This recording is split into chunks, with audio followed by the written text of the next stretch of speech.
I got a feeling deep inside that you've been lying about where you've been.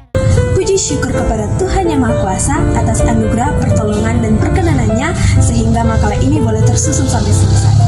Kami juga tidak lupa berterima kasih kepada Sir Lutfi atas bimbingan dari Sir, kelompok kami bisa menyelesaikan makalah ini.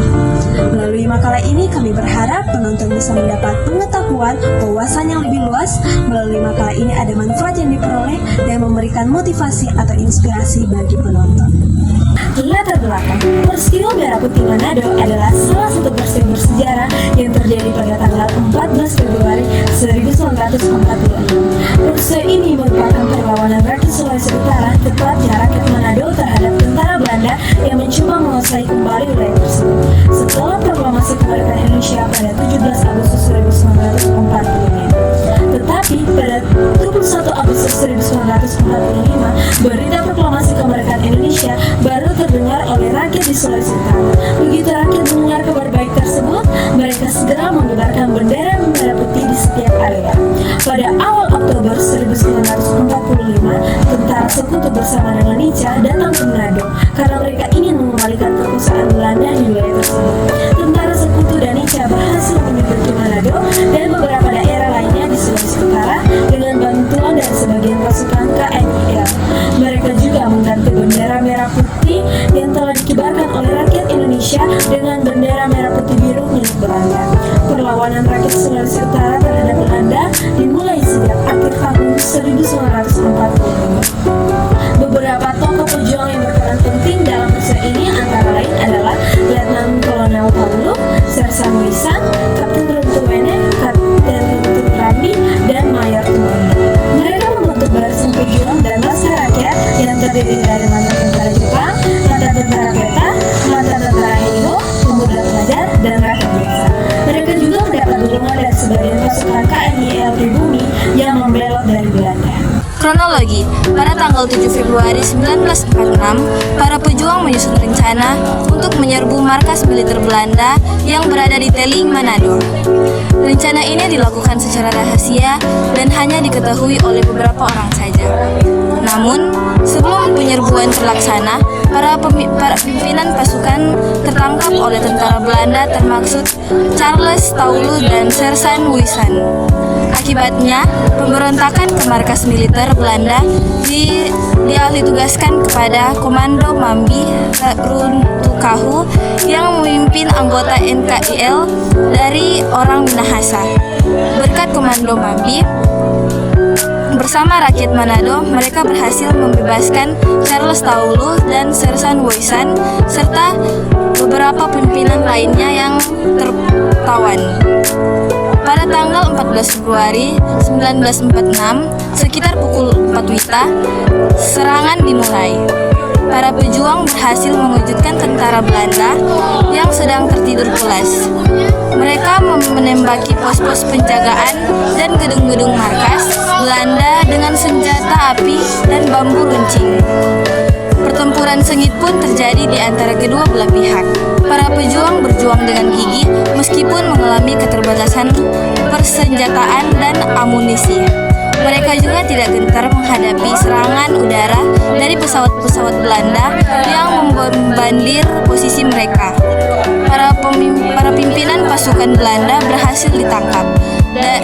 Di antaranya adalah Letnan Verwaen, pimpinan tangsi militer, dan Kapten Blom, pemimpin garnisun Manado.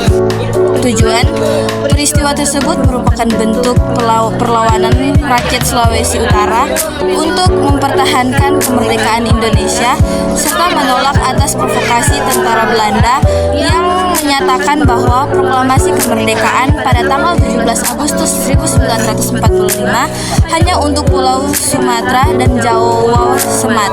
Pengibaran bendera merah putih Manado pada peristiwa ini terjadi pada tanggal 14 Februari ketika ketika sementara dalam perang, para pejuang berhasil merebut bendera Belanda yang berkibar di atas gedung markas Belanda. Mereka merebut bendera bagian biru dari awalnya merah putih sehingga hanya tersisa warna merah putih seperti Indonesia. Bendera merah putih itu kemudian dikibarkan di atas gedung markas Belanda sebagai simbol kemenangan dan keberanian rakyat Sulawesi Utara. Perebutan markas militer Belanda, perobekan bendera warna biru Belanda yang diganti bendera merah putih berhasil memukul mundur Belanda dan pasukannya. Usaha perjuangan peristiwa Merah Putih Manado.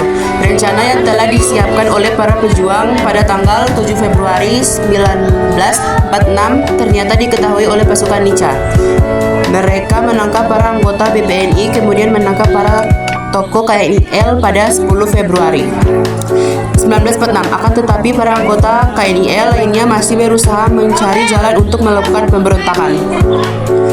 Meskipun akhirnya berhasil mempengaruhi pihak KNIL Belanda, rencana pun kembali disusun oleh para pemuda dan pasukan KNIL, anggota Kompi di markas yang berada di Teli.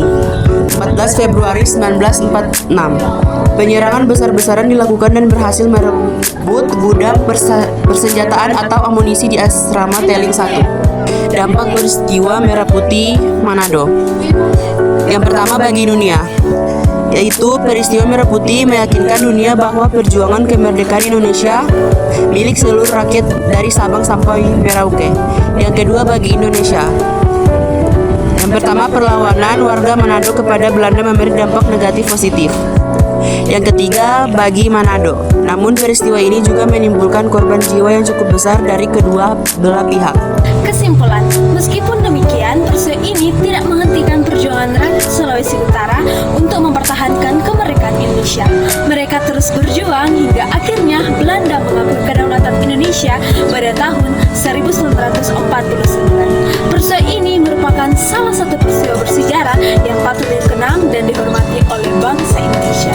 Peristiwa ini juga menjadi bukti bahwa rakyat Indonesia bersatu dan berjuang untuk kemerdekaan tanpa memandang suku, agama, atau daerah. Sekian dari kami, terima kasih.